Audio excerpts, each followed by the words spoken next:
Hello there, I'm Rafael di Furia, back at it again on another Friday night.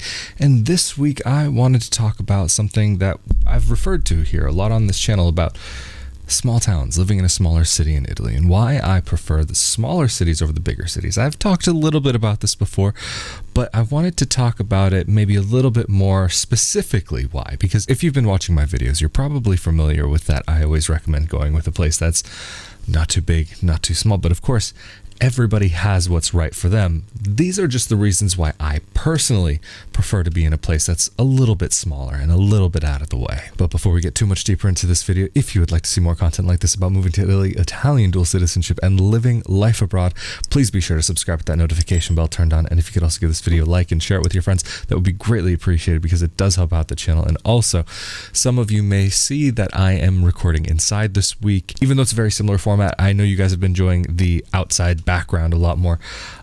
Just unfortunately this week, with the way things went, it's the middle of the night right now when I'm recording this, and I couldn't quite get out to record, and so here I am now. And also, there's the possibility this may be one of my last few videos in this space. I don't want to say too much yet, just there's that very distinct possibility. And so while this is still looking like this, I wanted to capture it at least one, maybe a couple more times before that happens. But anyway, let's get right into the video.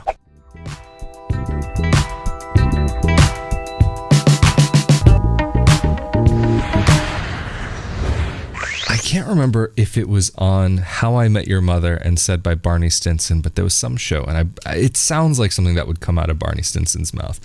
But you always have to have your guy. You always have to have your guy for something. And that, when you live in a small town, I feel is easier to find, or a smaller city, because when living in a bigger city, I feel as though it's much easier to get swallowed up by it and lost in the crowd. And sometimes it's not necessarily such a bad thing, but sometimes when there's so many people around and so much action going on, it can be really overwhelming for somebody to start getting a handle on what life is like in a new place and to start making those steps into integrating in that new place. And even though where I live now here in Rovigo is a little bit larger than where I lived in Alto Adige in Merano, here I actually feel like my integration has gone a lot better, even though I'm still not fully integrated. I've settled a lot more here than I did there previously. That I think also has to do with some of the cultural aspects like I've been talking about recently, or even something simple like my last name. I very definitely got judged on my last name up there. But that's, I don't want to say it's understandable, but I can see why that would become a thing. Again, a very different topic for a different day. But having your guy here in Rovigo, I already know where if I need to go to a seamstress to get something repaired, I've got a place that I can go to. Or even for something like, I've got a pizza guy, I've got a burger guy. Well, actually, two burger guys, they're brothers. It works out really nicely if I ever am really needing like a good like gourmet style burger. Like if I'm really craving it, I can go there. And actually, even recently, they started making Caesar salads. But going back to the idea of the pizza guy again, when you live in a smaller place, and especially if you go to a place just kind of as it's opening up, like a new restaurant, and you start to, and of course, if you're enjoying it, but this really goes for anywhere, I would say, but to become a regular, to make yourself known, is a little bit more easier in a smaller town than it is in a larger city. And even with the guy that I would normally go to for pizza, especially if I'm going to eat it at home, I definitely always order from the same guy because he just does a really great pizza. And I've gotten friendly with him over time. And even like he's going to be opening up a restaurant and he was saying, "Hey, I've seen your Instagram. I want you to come play music in my place." And we've just gotten a little bit friendly. And even I had been really craving for years a stuffed crust pizza, like how you would get at Pizza Hut, for example. And so I said to the guy, I was like, "Hey, I don't know, maybe this is like something super weird and super American, and I don't know, do you think you might be able to make me a stuffed crust pizza?" And he was like, "I've never seen anything like this before. It looks really good. I like that idea. I'm going to make it for you. It's going to be a little smaller than normal, but I'll make it for you." And then even later on that day, he posted it to his Instagram saying like, "Hey, if I were to start making these available, would you guys want them?" I think he had a positive response, but I'm not sure about that. But I know he was like really, he thought it was a cool idea. Apparently it's something that happens in Naples.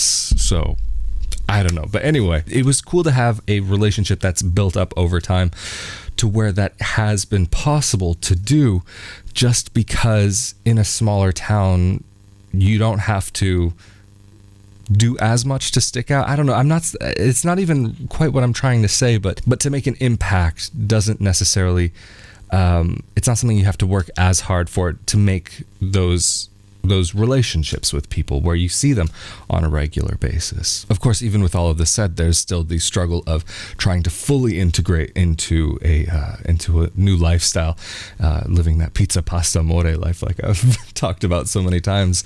But of course, there can be the disconnect between integration and just living too much on the bella vita side of life in Italy, whereas you need to have that balance. It's really important to have that balance. But then also getting around, for me, that's one thing that it's much more pleasant. Like, I've spent time in Milan, for example, and to get from one side of the city to the other can be annoying. You have to take multiple buses or a metro and change to another metro.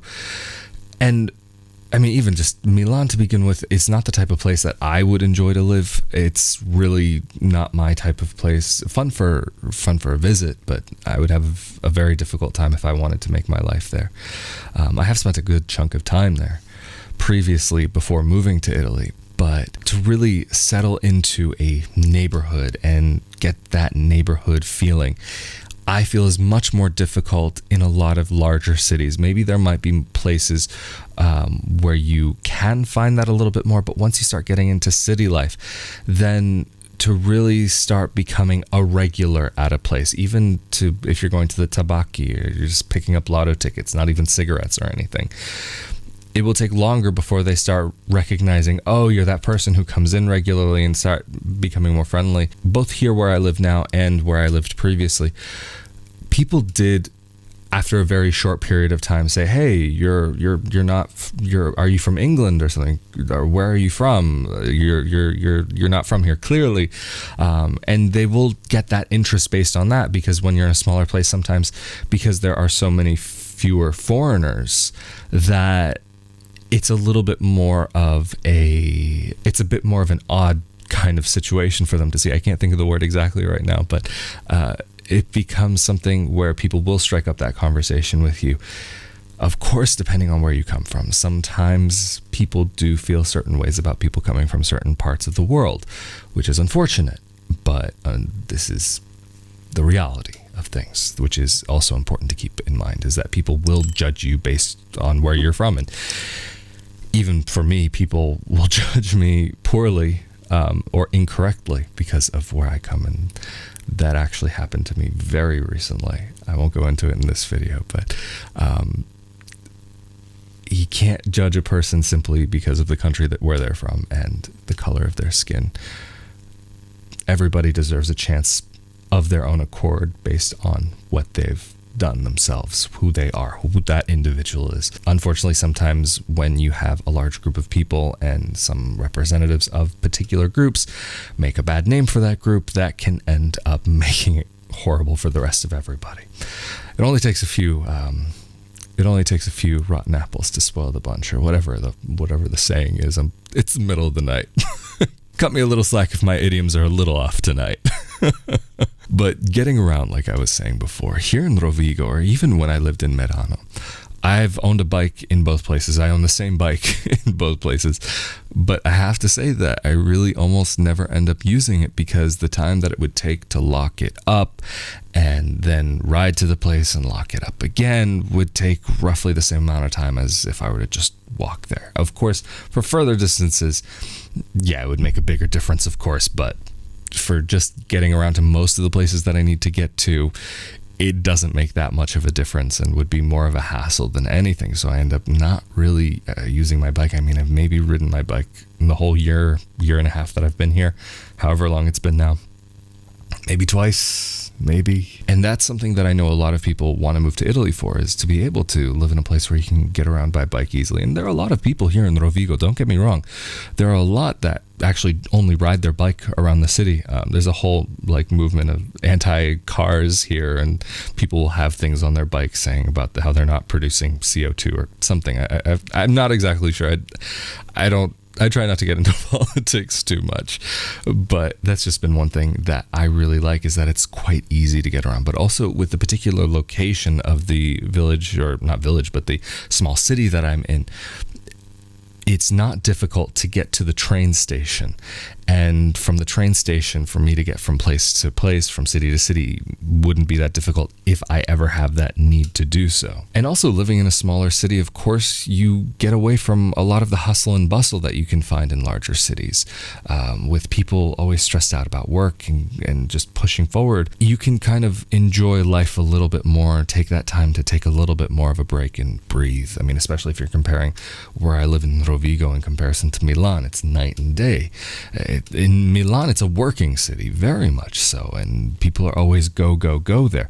Whereas here in Rovigo, it actually, you could call it a working city, but at the same time, people here, in my personal opinion, have a much better work-life balance. And you very often see people like going out in the afternoon or early evening for an aperitivo, or just meeting with friends for coffee. And even though you see this a lot in Milan, I feel as though here just things end up being more relaxed, even though it's a lot of offices and businesses here. Of course, nothing in comparison to Milan, but I think my point maybe is getting across here, I hope. And in a smaller town, sometimes people can have more patience when interacting. In Milan, there was very much the situation that I had experienced a number of times, where because my Italian wasn't so great, people got really impatient and saying, oh, this is Italy, we speak Italian. Even though Milan is a place where you have a big international community, but I just felt that more kind of,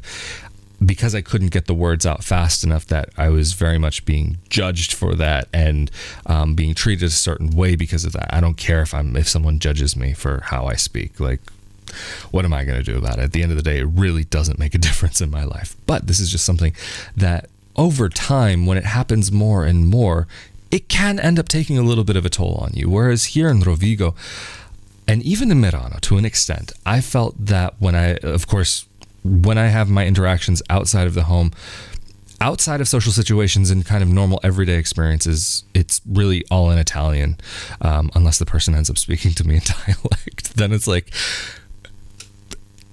a mixture of trying to understand what they're saying with me, my responses in Italian. But here in Rovigo, I've even had the experience where people will, not in a rude way, but actually take the time and correct my language and correct the way that I speak. And I appreciate that. Of course, there can be those times where it can be annoying, where it's just like, whatever, just you get the point that I'm trying to say. Just fine. Don't tell me how to say it correct. Let's just get over this already. But to have the potential to be able to learn as you're going, and to not be forced to rush through an interaction, can make a much bigger difference when trying to actually get a hold of the language itself, and start to be able to get to that point of being able to have better comprehension of the language and better ability of being able to speak the language. Another reason for me personally why I prefer smaller cities is because I grew up in smaller places. I never lived in New York. I've lived in Los Angeles and Seattle, but most of the places that I ended up living in growing up ended up being pretty small. The smallest place I ever lived in was like 950 people.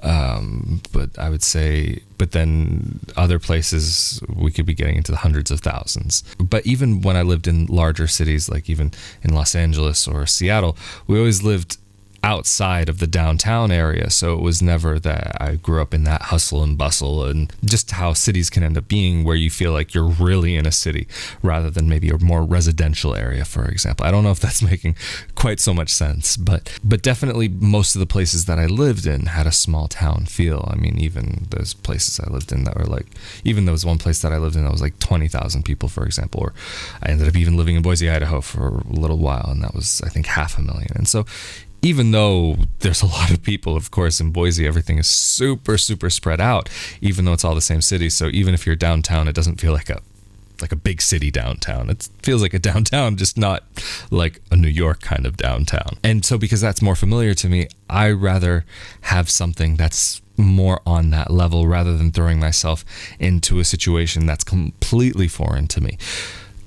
When you're moving to a new country to begin with, you have to figure out what you know, what works for you, what doesn't work for you, because the transition is always going to be a difficult one. And the more that you understand about yourself and what your comfort levels are with certain things, and I would say this even goes for other aspects of life, even if you're thinking about relationships, friendships, work relationships, jobs, and so on, knowing what your boundaries are and respecting them really can make a difference with your overall experience of that interaction, that experience, that situation. And so for me, having lived mostly in medium to large areas with some small, like really small places mixed in between, I knew that my comfort level was more in this range, even though when considering work, for me, definitely living in a larger city would make a lot more sense for the type of work that I've done in the past, especially just before moving to Italy, having worked in television and broadcast and production. That would have made a lot more sense if I had gone to someplace like Milan or Rome for finding work that was more in my field at that point. I'm still within kind of that general greater field, but not exactly in the same capacity as I was before. And honestly, I really don't have a problem with that, because prior to moving here, my work-life balance had been very stressful, and I was looking to get back to something a little bit more familiar and a little bit more relaxed, a little bit more calm, because I had definitely gotten into that hustle and bustle of living in a city and working in a studio and dealing with various clients from around the world. And so I just was ready to have a little bit of a change, because even where I was living prior to living in Italy, when I worked for a production company, for me to get from my apartment to the studio itself, just from one side of town to the other, could take anywhere from an hour to 2 hours, depending on traffic. And it wasn't like even such a big city. It was like, again, the size of, at least population size of Boise, Idaho, but like super compact into a small area. But anyway, that doesn't matter, because because the location itself really doesn't make a difference in the story. It's more just about the overall experience and wanting to rectify that situation. And so when you're trying to see why it is that you're wanting to move abroad to another country, you have to take that into account about what is it that you're looking for. And I've talked about this before, where I've received messages from various people saying that they live in a small town in America right now, and they're really tired of it. They feel that in a small town that people are narrow-minded, and various stereotypes that go along with that. But then the places that they were telling me that they wanted to move to here in Italy would be roughly the Italian equivalent. I'm not saying that it would be closed-minded and these sorts of things, even though it could be possible, definitely. What I'm saying is just, it was kind of transplanting from one place to a carbon copy of that. And so if you see that these things really don't work for yourself, that you have to really look at things in a black and white way and figure out, like I've been saying, I'm repeating myself here, what works for you and how it works for you. And so for me personally, a smaller town has some of those aspects that I know work for me. No, it's not perfect, but when comparing it to life in a larger city, like for example, Rome or Milan or even Palermo, I can see that there would be aspects of that wouldn't work for me. Even if we're talking about safety and security, even going from where I live to Bologna, for example, I say I feel much safer here in my town than I would feel walking around the streets of Bologna. And Bologna it's pretty fine there. It's not like a really big deal being there. But while I'm there, I definitely feel like I need to watch my pockets. If I'm carrying a messenger bag, like I really need to pay attention to what I've got on me and to make sure that everything is okay. I mean, even walking around in Bologna, I've seen people, how do I say this in a way that's YouTube friendly, partaking in activities which potentially could be mind altering through the abuse of substances. I hope that's YouTube friendly. I hope. But here in Rovigo, even though I've seen maybe just hints of that, I haven't seen it like I've seen there with people actually on the sidewalk partaking in such activities. But even here in Rovigo, because it's such a smaller place, but really any smaller town that's not a major national city, I feel as though people keep themselves a little bit more in check when you live in a smaller place, just because everybody knows about what's going on, and that if something happens, everybody talks about it very quickly, whereas in a city, some things end up getting lost in the background. Even I've been chased by people in the street in Milan that were begging for money and saying like, hey, like, I don't have any cash on me. I got chased a couple blocks. I have a family member who was actually attacked in Milan and pushed down, thrown down on the street. I would say these aren't normal situations, but it's not unheard of. Whereas in Rovigo, like, if I were to walk back home in the middle of the night, I wouldn't say I feel necessarily the same concern as I would maybe in a different city someplace else. Or even here, I've seen a lot of people that don't even lock their bikes up. Or even, for example, I've seen people lock the front wheel of their bike just to the frame of the bike, or not even lock their bike at all. Or if they have an electric scooter, they leave it maybe like 5-10 feet away from the table that they're sitting at and not worrying about it, or leaving a wallet or a phone out on the table. Whereas there are other parts of the country where that just really is not a good idea, of course. But that's something in some ways that could be specific to where I live, and not normal for a lot of places. But you will find places like that where life is really a lot more chilled, laid back, and relaxed because of the security aspect of things. But anyway, there's a lot more that I could talk about this subject, and I know my videos have a tendency to go on for quite a bit, so I think I'm going to cut this one off here and try to save the rest of it for another video in the future. But of course, if you're living abroad, why is it that you've chosen the place that you live, if it's large or if it's small? Is there a particular thing that drew you to living in a smaller area or a larger area? Or even talking about comfort and security or various aspects of life. What are those aspects that have drawn you to the place that you live, regardless of where you live? Even if you live back in your home country or if you live abroad someplace. I'm definitely curious to hear what you have to say about it. And of course, if you disagree with any of my opinions or anything that I said in this video, of course, this is always an open conversation, and feel free to leave any thoughts down below in the comment section. And of course, a huge thank you to those of you who've helped to make videos like this possible through Patreon. Thank you so very much for allowing this project to be able to continue. It is truly appreciated. And of course, if you would like to see more content like this about moving to Italy, Italian dual citizenship, and living life abroad, be sure to subscribe with that notification bell turned on. And if you could also give this video a like and share it with your friends, that would be greatly appreciated, because it really does help out the channel. And of course, as always, I'm Rafael Di Furia, and I will see you all next time. Later.